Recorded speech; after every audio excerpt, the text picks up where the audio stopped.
Now, in the midst of Longstreet's men moving around the Union left and Dan Sickles moving forward and basically leaving the Union left completely open, there was a Union civil engineer by the name of Governor Warren. That was his name.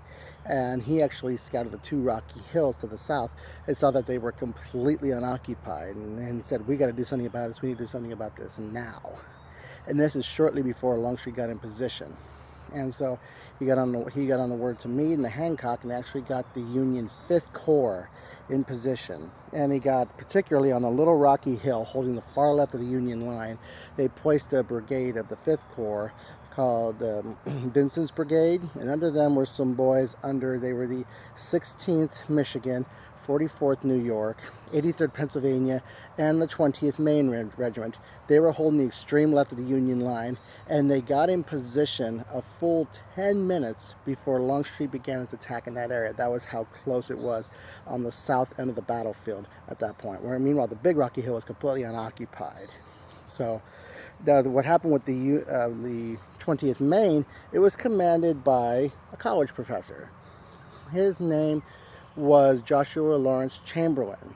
What it was, he was a professor at Bowdoin College up in Maine, and when the war broke out, he requested a permission to have some time off to join the army.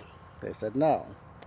And so what he did is he requested time for a sabbatical, because he taught theology and religious studies, among other things, and they gave him the green light for that, and he immediately went and joined the army. And he was made a lieutenant colonel in the 20th Maine Infantry Regiment, which was about 1,000 troops at the time. And what had happened was they got the regiment organized. They first showed themselves on the scene at the Battle of Antietam, but they were one of those green regiments I spoke of who saw no action, and McClellan chose not to use them for the sake that they were green and didn't want to sacrifice them. But his regiment was also part of the Union charge against the Confederate position on Marye's Heights at Fredericksburg 2 months later. And there he was there while his regiment was being battered to pieces, and they took cover on the ground there while they were still being shot at, and he actually took a situation where he had to stay there at night while it's freezing and had to basically hide behind the dead bodies of his fellow troops while Confederate sharpshooters were continually shooting at them.